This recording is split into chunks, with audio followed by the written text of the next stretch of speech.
Hi everyone!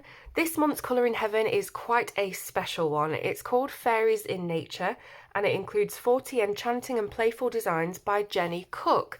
Now, if you feel like you've heard that name somewhere before, it's probably because it's printed in the front cover of every single Colour in Heaven edition, because Jenny is, of course, the creative director and creator of Colour in Heaven.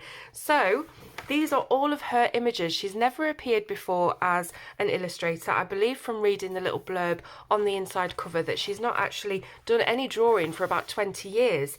And she's decided to use her children as her inspiration for these fairies in nature.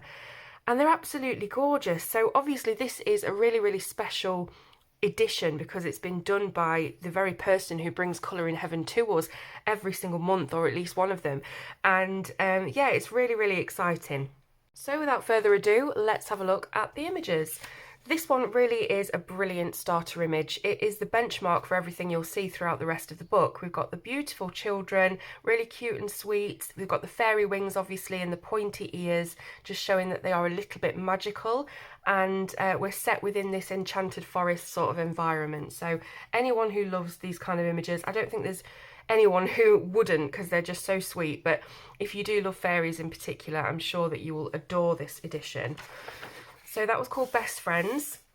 Then we've got Moonstruck, which is a little, I'm not sure if this is meant to be a fairy, I can't see any wings, but it's a little child sat on the back of an owl. But you can see how small this child is compared to the owl. So, you know, obviously they are some sort of fairy or enchanted creature. And then we've got Wonder. This is so sweet. Look at this little baby. She's got a floral crown, a little pixie ears, and she's just looking up at these fireflies in the lanterns. So I can imagine this being done with a beautiful glow emitting from each of the lanterns and maybe catching the light in the baby's eyes. This one's called Afloat, and it looks as though that this little girl is sat in a walnut shell with, oh, what are they called? We used to call them helicopters, you know, that they kind of flutter down from the tree. I think they're seeds for something.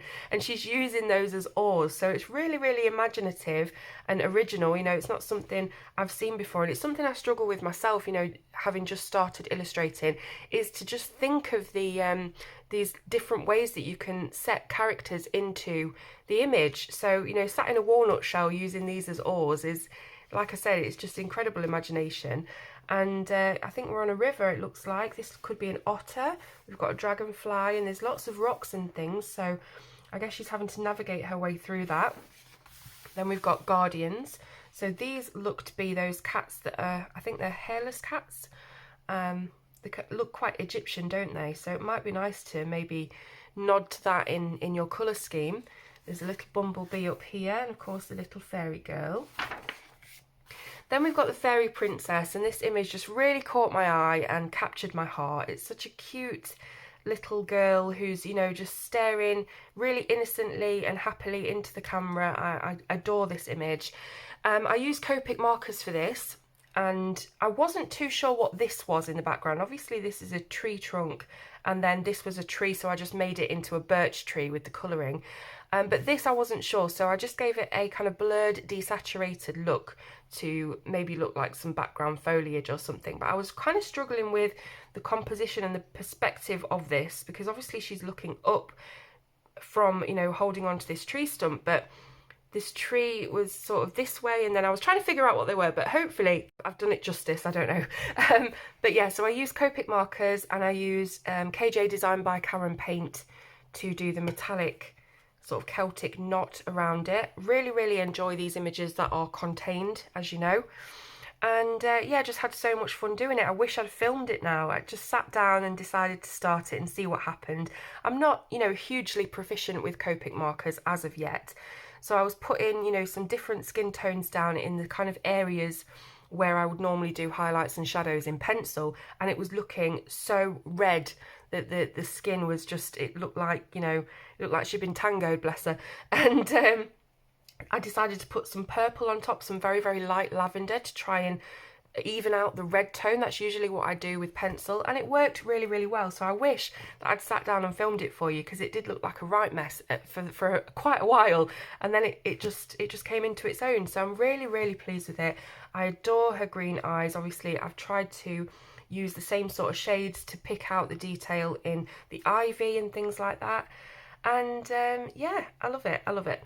Just one more little note on something I did here, a little technique, is I used a white gel pen, Arteza one, and I dotted a little bit of the gel ink onto the areas of the face that stick out the most toward the light. So the apples of the cheeks, the end of the nose, the middle of the chin, and you know, just a little bit around the jawline as well to elevate it. And when I dotted the ink on, I just gave it 1 or 2 seconds and then sort of rubbed it off with my finger and dotted it off like this, and it's just given it a little sheen. It looks so dewy and youthful. I really, really like the effect of that. So yeah, and even though, like I said, I'm not majorly proficient with the Copic marker blending just yet, you can see it's not perfectly blended, I actually quite like that because it looks quite painterly, you know. So yeah, I'm pleased, I'm really pleased with it.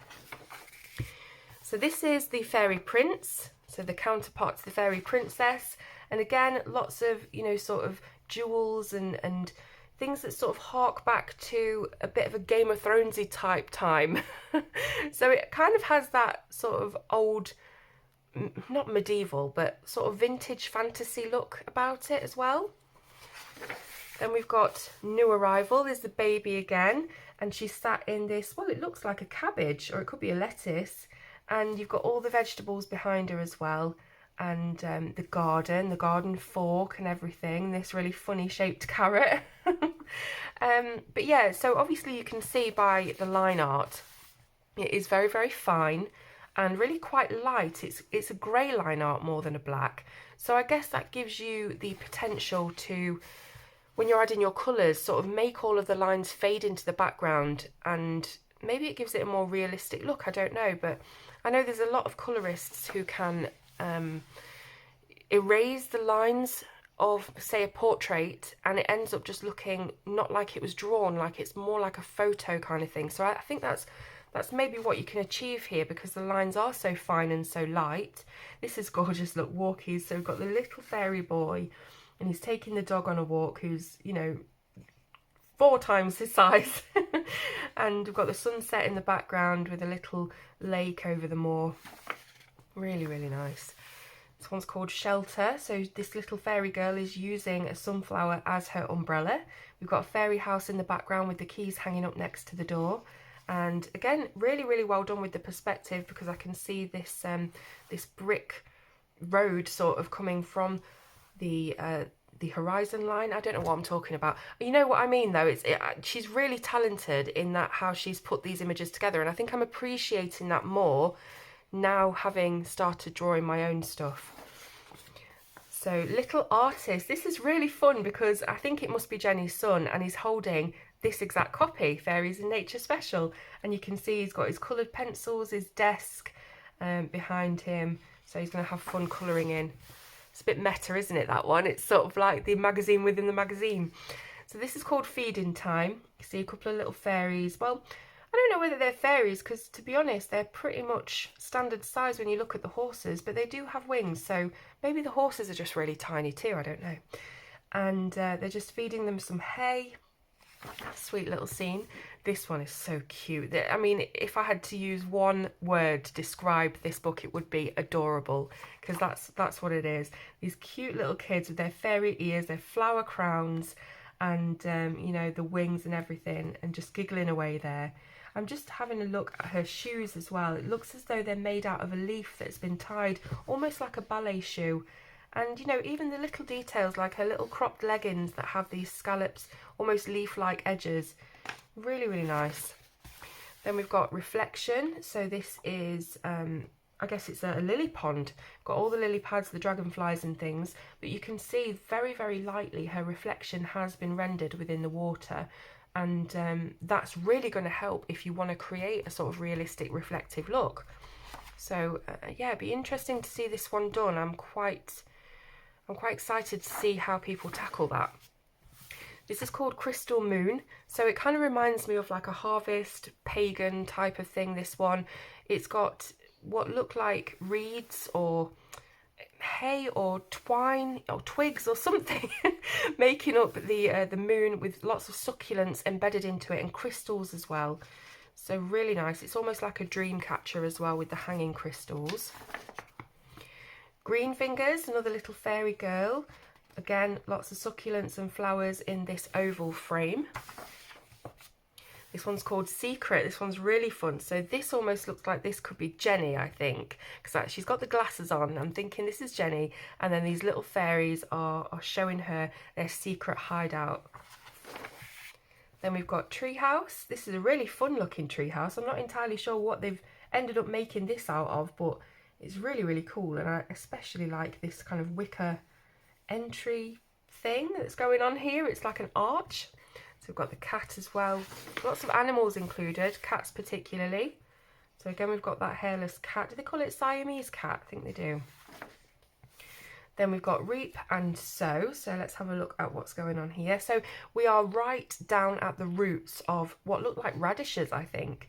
And you can see that they're reaping their harvest here, the little fairies. We've got a caterpillar and some earthworms. And yeah, I guess they're just raking around and digging up their radishes. Mischief, another really, really sweet image.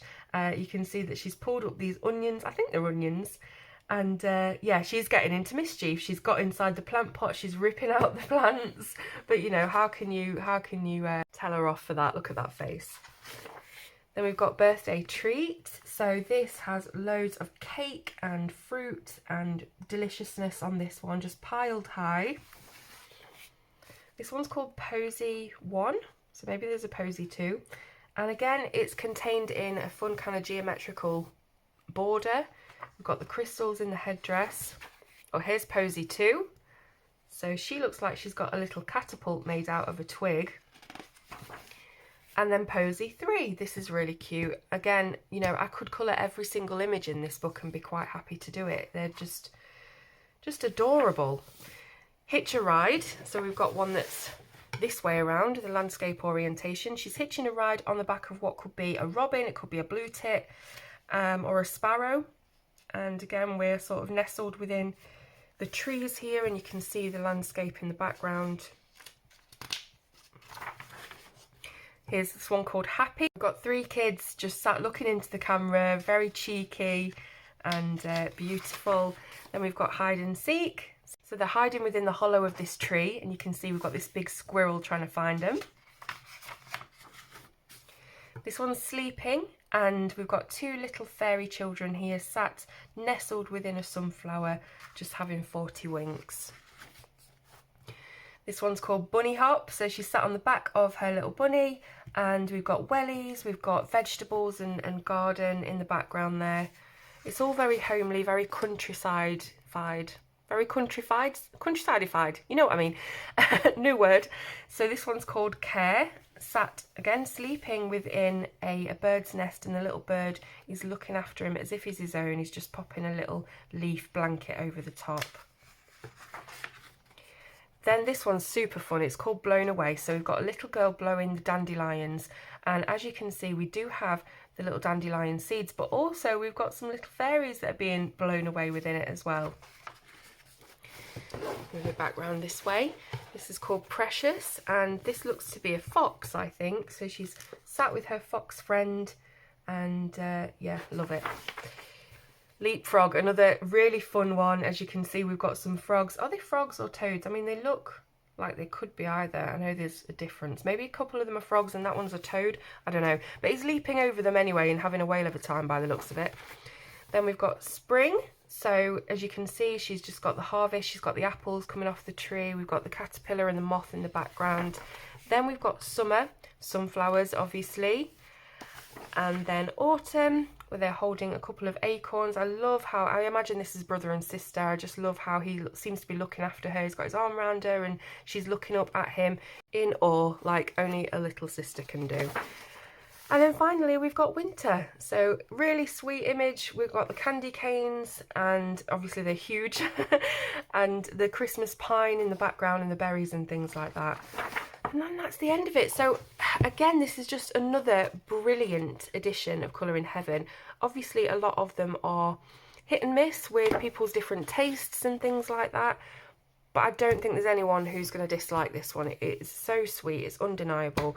And yeah, just massive, massive well done to Jenny for this. I'm sure she's put an incredible amount of work into it, and I think you should be really, really proud of yourself. So everybody who wants to get their hands on a copy, it will all be in the description, details of how you can do that. But don't forget that if you become a member of Colouring Heaven Plus in the UK, you can get the magazine to your door every month. You can get the Colouring Heaven Discovery Club membership, where you get emails with different pages every week to colour, and all sorts of other bits and bobs, and it's only £3.50 a month. So if you're in the UK, it's more than worth doing that.